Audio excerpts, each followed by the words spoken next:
¿Qué tal? Buenas tardes, Joel. Joel, pues un live más de por semana. Y lo que hoy quiero platicar es lo que ha estado pasando esta última semana y cómo, cómo la escritura no se equivoca y cómo la escritura nos dice. Y yo veo todo lo que todo lo que he visto en la semana, todo lo que nos llega por internet y todo, habla mucho de eso, como en los días de Noé. Quédate conmigo unos minutos, de eso vamos a tratar el día de hoy.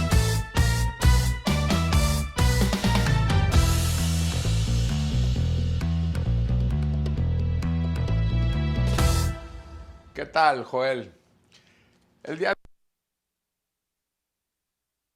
de esta breve aplicación, este breve comentario. El Mateo 24:37 dice, más como en los días de Noé, dice, así será la venida del hijo, bebiendo, casándose y dándose en casamiento, hasta que el día en que Noé entró al arca. En Lucas 21:34 sigue ese mismo paralelo y dice, mirad también por vosotros mismos.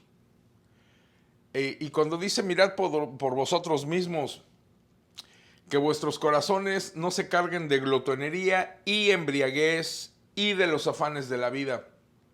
Cuando la escritura dice está hablando de una bab. En el hebreo es un gancho, de hecho, en el paleohebreo es un gancho. Y cuando habla de es la misma que dice en el principio creó Dios los cielos y la tierra. Malachim et haaretz. Entonces, cuando habla de una habla de que las dos cosas pasan en simultáneo, que una no puede estar sin la otra.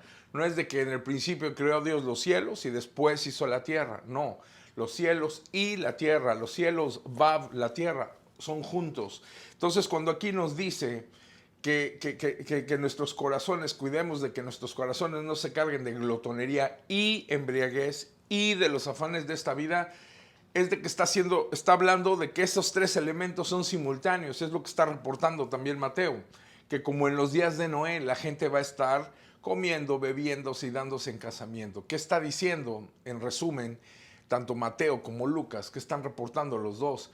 Que el mundo en ese entonces, de lo que les decía Yeshua, que iba a estar el mundo, iba a estar en otros temas, menos en los temas relevantes del reino. Iban a estar comiendo, bebiendo, en sus pasiones, dándose en casamiento, dice, en los afanes de esta vida. Y yo platicaba con mi esposa porque estábamos hablando de una crisis financiera que viene para este año, viene muy fuerte, a partir de noviembre. Ahorita luego hablamos de eso para el final, para el cierre del comentario. Pero estábamos hablando de que todo el mundo andamos en el trabajo, en que si tenemos trabajo, no tenemos trabajo, en qué trabajamos, qué estudiamos, oye que hay que pagar la tarjeta de crédito, oye que las colegiaturas, oye que la hipoteca, que el pago del coche, el teléfono, que mi teléfono ya se apagó, tengo que ir a comprar uno nuevo. Andamos en todos los shows, andamos en 20,000 y una cosas, pero como yo platicaba con mi esposa en la mañana, le digo, ¿qué pasaría si supiéramos a qué hora vamos a morir? ¿Qué día vamos a morir? ¿Qué pasaría si supiéramos que, por ejemplo, hoy, ahorita son como las 5, que a las 7 de la noche va a haber un temblor, va a haber un terremoto y esta ciudad pues, se va a desaparecer? Como los dinosaurios, ¿no? Que cayó un asteroide y ¡pum! Se esfumaron los dinosaurios de la faz de la Tierra. ¿Qué pasaría en esos 120 minutos? Pregunta, ¿cambiaríamos lo que estamos haciendo? ¿Cambiaríamos a lo que nos estamos dedicando ahorita? Hay unos que están sentados en el sillón viendo la tele. Hay otros que están jugando. Hay otros que sacaron al perro a hacer sus necesidades al patio. ¿Neta eso es lo más importante que tienes? ¿En eso dedicarías tus 120 minutos que te quedan de vida? Bueno, la escritura dice que la generación postrera, la última generación que va a estar ahí, precisamente, van a estar en todo menos el criterio espiritual de Dios en ellos. Van a estar comiendo, sí, sí es importante qué vamos a comer, en qué vamos a trabajar, cuánto vamos a cobrar, en qué nos lo vamos a gastar. Vamos a estar bebiendo, comiendo y bebiendo. Así como el hombre cavernícola, el hombre de las cavernas. A ver, salte por un venado, salte por un oso, por un elefante. Esa misma necesidad en la pirámide de Maslow, la base de la pirámide, ahora resulta que el ser humano nunca evolucionó en la pirámide de Maslow. Entonces, ¿qué dicen? Va a estar comiendo, bebiendo, casándose y dándose en casamiento. Y otra, en sus pasiones vergonzosas, ¿no? Entonces dices, pues entonces el ser humano no aprendió nada a lo largo de toda la historia de este planeta.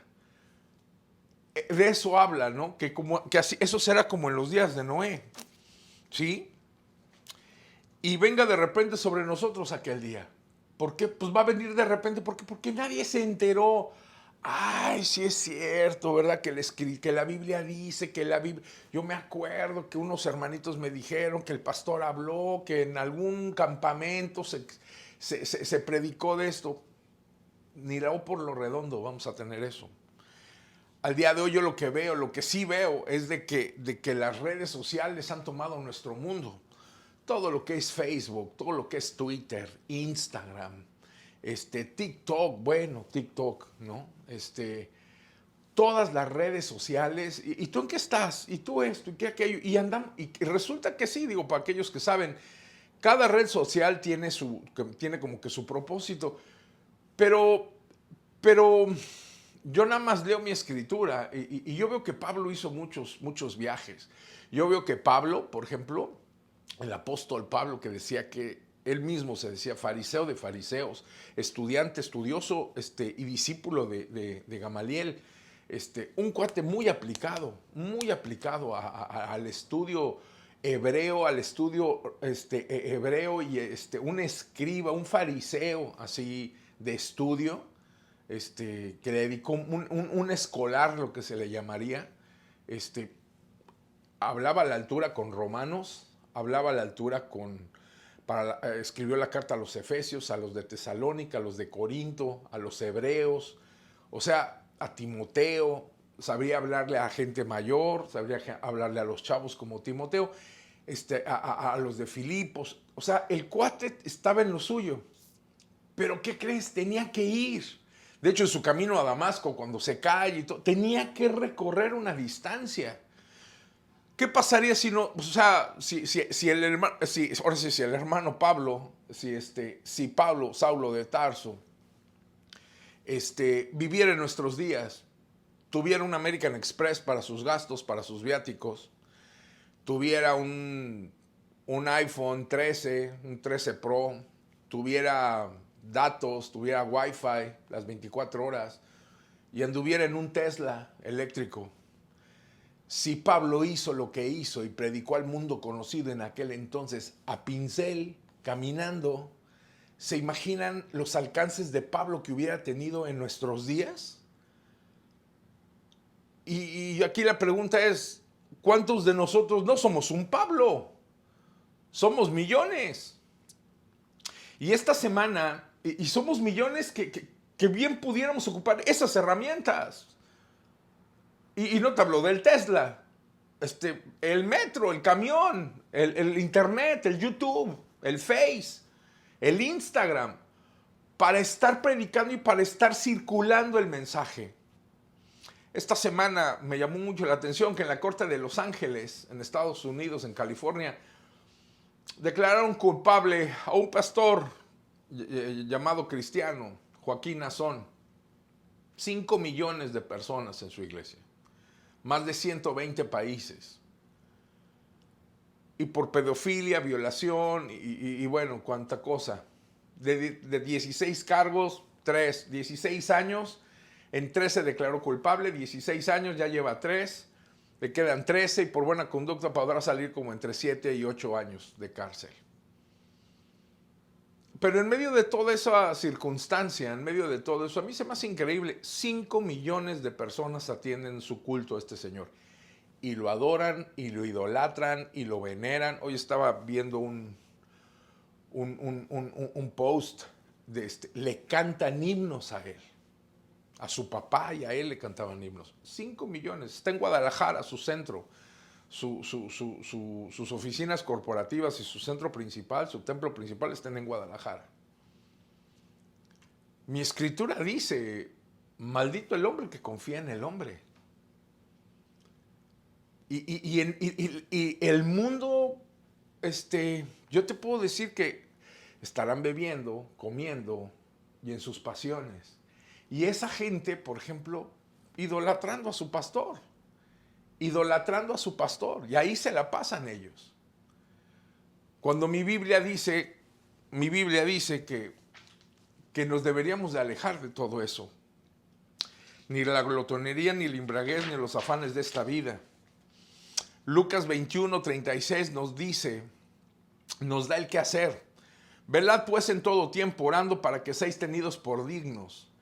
Una de las soluciones es velad. ¿Y cómo? Orando. Y la palabra velad, cuando Yeshua estaba en el Getsemaní, que estaba ahí con sus discípulos, que no pudieron velar conmigo una hora. Lo que Yeshua esperaba de sus discípulos es de que una hora al menos, ok, yo sé que es tarde, ya tienen sueño, pero deja tu sueño a un lado por estar orando conmigo. Yo sé que tienes hambre, pero deja tu hambre, deja tu sed por una hora para estar orando. Entonces, para los ojos de Yeshua, para las expectativas que él tiene de lo que es velar, es abstenerse de tu carne, abstenerse de lo que tú quieres por estar en un objetivo mejor, un objetivo mayor, que es estar orando y estar en comunión con el Padre.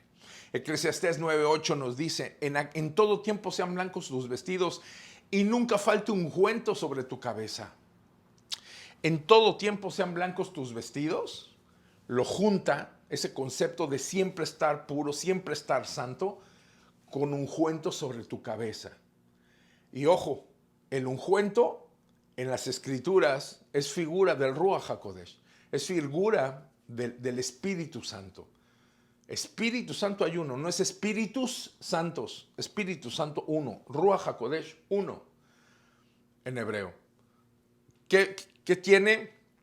Que la cabeza, en todo tiempo sean blancos tus vestidos y nunca falte el Espíritu Santo en tu cabeza.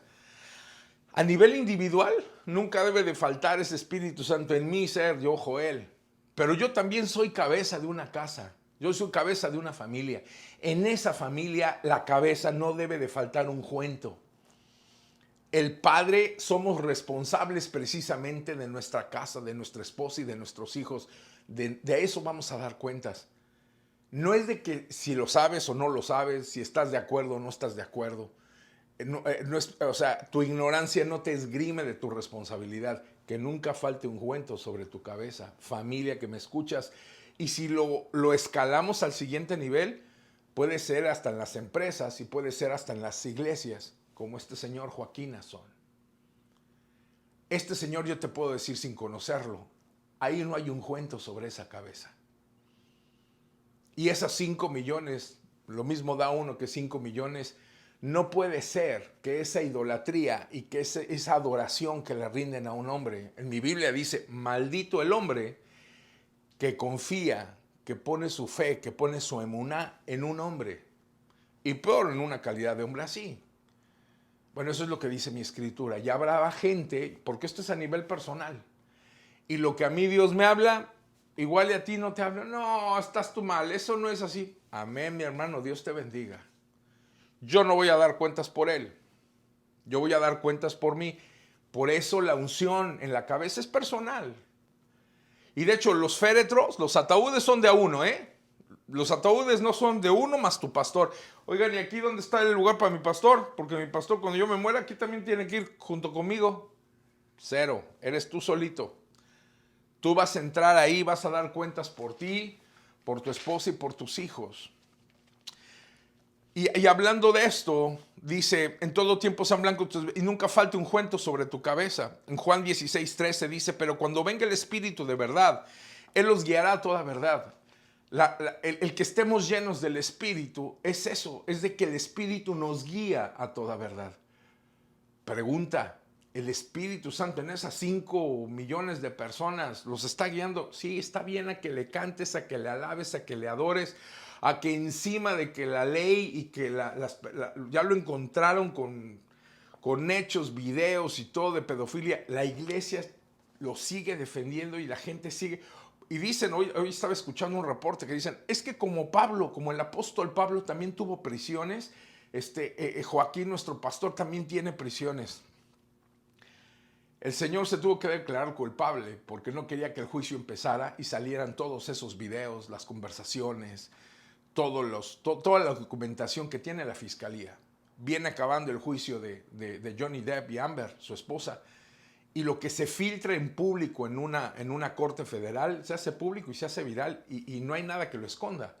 Lo que este señor no quería es de que todas esas pruebas y los videos y las fotos que tienen no salgan. Al hecho de tener esas fotos y esos videos en la fiscalía, por lo menos esa secrecía está obligada y es parte del pacto. Y todavía la iglesia lo defiende, ¿no? Entonces, pero regresando al tema de la cabeza y de la unción en el Espíritu, pero cuando venga el Espíritu de verdad, Él los guiará a toda verdad. Acabamos de cerrar la fiesta de Pentecostés. Acabamos de cerrar la fiesta de Pentecostés, la fiesta de las semanas. Es una fiesta agrícola en la cultura hebrea. Es una fiesta agrícola que comenzó desde la Pascua, Bikurim, los primeros frutos, la cuenta del Homer, y de ahí cierra en Pentecostés, que es cuando se cosecha, cuando viene la cosecha. Primicias, por eso dice la Escritura cuando Yeshua resucita, primicias de los que durmieron, porque resucita en Bikurim, en la fiesta de las primicias, pero a partir de ahí empieza la cosecha. Las primicias muy poquitas, son los primeros frutos que hay de la cosecha, pero durante estos 40, las 7 semanas que dice la cuenta del Homer, las 7 semanas que van, es cuando la cosecha se va madurando y en Pentecostés viene la cosecha. Dice, mirad, los campos están blancos, la mies es mucha y los obreros pocos. Está hablando en términos agrícolas, que es como le entendían en aquel entonces. En mi escritura, cuando desciende el Espíritu Santo en Pentecostés, que Pentecostés es la fiesta que conmemora lo que pasó en el Sinaí. Y es muy interesante porque estamos festejando en Pentecostés que bajó el Espíritu Santo en Hechos 2, pero Pentecostés festeja el Sinaí, festeja que el pueblo de Israel recibió la Torá de Elohim en el Sinaí. Después de 3 meses de salir de Egipto, están en las planicies del Sinaí. Y aquí en las planicies del Sinaí, y ya para concluir, te dejo en Éxodo 19:3, le dice Dios a Moisés, le dice Yahweh a Moisés, le dice, así dirás a la casa de Jacob y anunciarás a los hijos de Israel. Repito, así dirás a la casa de Jacob y anunciarás a los hijos de Israel. La Torah no es para todo el mundo. La Torah fue, en el Sinaí había 70 naciones que representaban al mundo. Pero la gente que estaba en el Sinaí no fue Egipto, no fue el mundo conocido de ahí, fue Israel. Y los representantes de 70 naciones que salieron de Egipto con Israel. Bueno, ahí el versículo 10 dice, ve al pueblo y santifícalos hoy y mañana y laven sus vestiduras, laven sus vestidos. Dios le pide a Moisés que le diga al pueblo que se preparen, que laven sus vestidos. El versículo 11, Éxodo 19:11. Y estén preparados para el tercer día, porque al tercer día Jehová descenderá a los ojos de todo el pueblo. En el Sinaí les está pidiendo que se preparen, porque Él va a descender a los ojos de todo el pueblo. Hay un periodo de preparación. Y me llama la atención, porque en la Escritura quiero hablar de 3 veces que Dios bajó. La primera en el Sinaí, y le pide a Moisés en Éxodo 19, le pide que le diga a la casa de Israel, que le diga que se prepare, porque Dios va a bajar, va a descender.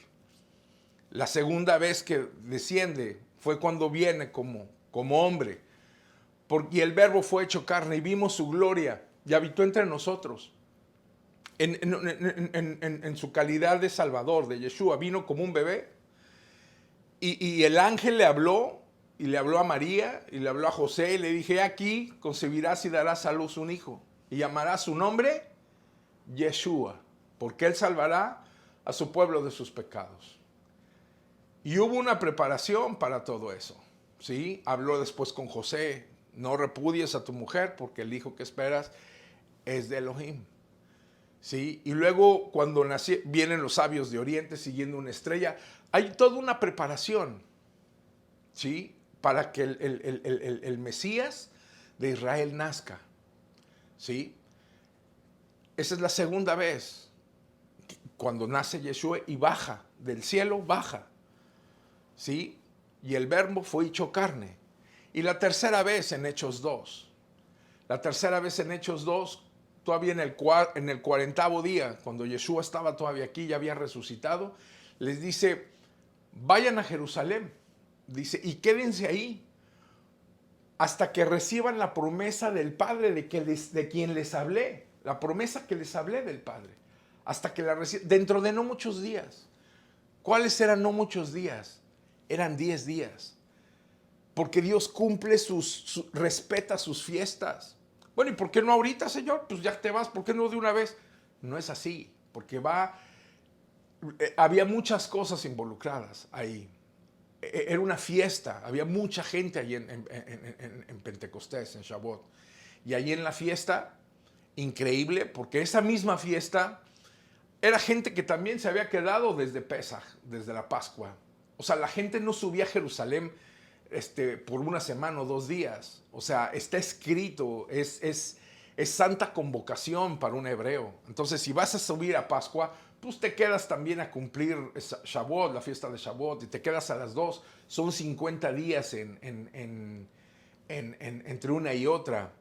Y te quedas a toda la cuenta del Omer, ¿sí? Entonces, seguramente mucha de esa gente, después de que Pedro negara a Yeshua 3 veces y que los discípulos se dispersaran, la primera vez en que vuelven a aparecer todos juntos fue ahí en Pentecostés. Y dice la Escritura que todos estaban unánimes juntos y se paró Pedro a hablar y se paran los 11. Me encanta eso, porque el mismo Pedro que hace 50 días lo negó y que no tuvo los pantalones. No, yo no era. Tú no, ¿cómo tú te ves como él? Tú te vistes como él. No, yo no era. Ese mismo Pedro ahora se para y les dice, varones judíos, israelitas y de todo Jerusalén, porque están en una fiesta. Aquí vienen y dice de qué tierras, vienen de Asia, del norte de África, vienen de Germania, vienen de varios lugares. Y están allí en la fiesta de Pentecostés. Dice, escuchadme. Y les dije, huevo, gallina y quien lo puso. ¿Sí? Y ese día desciende el Espíritu Santo y todo el mundo los escucha hablar en otros idiomas. Y dicen, ¿que estos no son varones galileos? Digo, tropicalizándolo, ¿que estos no son de Tlaxcala? O sea, ¿qué sale de bueno? Dice, porque los escuchamos hablar en nuestro idioma las maravillas de Dios. Eso no fue algo que aprendieron, fue algo que el Espíritu les dio en ese momento para que todo el mundo oyera. Resultado de ese evento resultó el milagro más grande, que es cambiarle la vida eterna, la muerte eterna por vida eterna a 3,000. Curiosamente, los mismos 3,000 que en el Sinaí, cuando el becerro de oro rompen, baja Moisés y le dice, ¿qué están haciendo? Aarón, ¿qué estás haciendo? No, bueno, pues es que tú te fuiste y pues te vas y a nadie le avisas, pues estos ya los conoces. Querían y se armaron y ¡pum! Salió un becerro. El mismo Dios que tenían en Egipto, 400 años en Egipto. Eran pueblo de Israel, pero vivieron en Egipto y ahí estaban muy hechos a los egipcios. Y ahí hay un Dios también de forma de vaca. Este era uno de becerrito. A ver, pues me rompen todo el oro, me lo hacen polvito, le echan agua y se lo toman. Tienes tus consecuencias. Ese día dice la Escritura en el Sinaí, murieron 3,000. Con la idolatría y con la paga de la idolatría que hubo ahí, las consecuencias de ese hecho, ese pacto original del Sinaí que se rompió por la idolatría de Israel, murieron 3,000. Cuando desciende el Espíritu Santo en Hechos, da vida a 3,000. Y la historia continúa. Y ya para concluir, el call to action de mi aplicación. ¿Y tú y yo qué estamos haciendo? Elohim le decía a Moisés en el Sinaí, en Éxodo 19, que el pueblo se preparara porque él iba a bajar. ¿Sí? cuando Yeshua nació, desde el Génesis, cuando peca Adán y Eva, dice, y pondré enemistad entre tu simiente y su simiente, entre tu simiente y la simiente de la mujer. Yeshua ha profetizado. Dice, y pondré enemistad. Aquí la pregunta, por lo que yo veo en el Face, en Instagram y lo que veo en nuestra generación, no sé si realmente yo pueda decir que tenemos enemistad con el mundo. No sé si realmente, cuando veo iglesias en Miami, iglesias en Estados Unidos, iglesias que todo ronda en cuanto al dinero, que todo ronda en cuanto, que pasen los de a 500, que pasen los de a 1000, que pasen, a ver, los pobres, los que no tienen fe, los que su fe no y por eso son pobres, a ver, vénganse aquí para que oremos por ustedes. Cuando veo eso, no sé si realmente tenemos enemistad con el mundo. Y no sé si eso sea prepararse. Yo digo que no. Porque a los ojos de Yeshua es estar orando. Porque las armas de nuestra milicia, dice, no son carnales, sino son espirituales y poderosas para derribar fortalezas. Es correcto, hermano, que me escuchas, el estar orando, el estar de rodillas y el buscar de Dios, eso es poderoso en el mundo espiritual. Eso es lo que debiéramos de estar haciendo. Esto es lo que Yeshua le pedía a los discípulos que hicieran y no hicieron. A dejar tu alimento, a dejar tu comida, a dejar tu embriaguez, a dejar tus bebidas, a dejar todos los deseos de tu carne, dejarlos a un lado por estar buscando, estar escudriñando y estar regresando al Edén. Eso es lo que deberíamos de estar haciendo. Y la llamada y la invitación es de que tú y yo todavía hay tiempo. ¿Qué crees? No te quedan 2 horas de vida, afortunadamente. No te quedan 2 horas de vida, te queda más. ¿Hoy qué vamos a hacer? ¿Hoy cómo vas a cerrar? Todavía es la tarde. Ahí está bajando el sol todavía. Todavía hay tiempo. Vamos a empezar el segundo día de la semana. El primer día ya se fue. El segundo día de la semana estamos a unos minutos de empezar el segundo día de la semana. ¿Qué vamos a buscar? Vamos a prepararnos. Yeshua viene por segunda vez. Y el mundo está preparado. Lo que les decía, viene una crisis financiera. Viene una crisis financiera que ya el mundo no la puede frenar.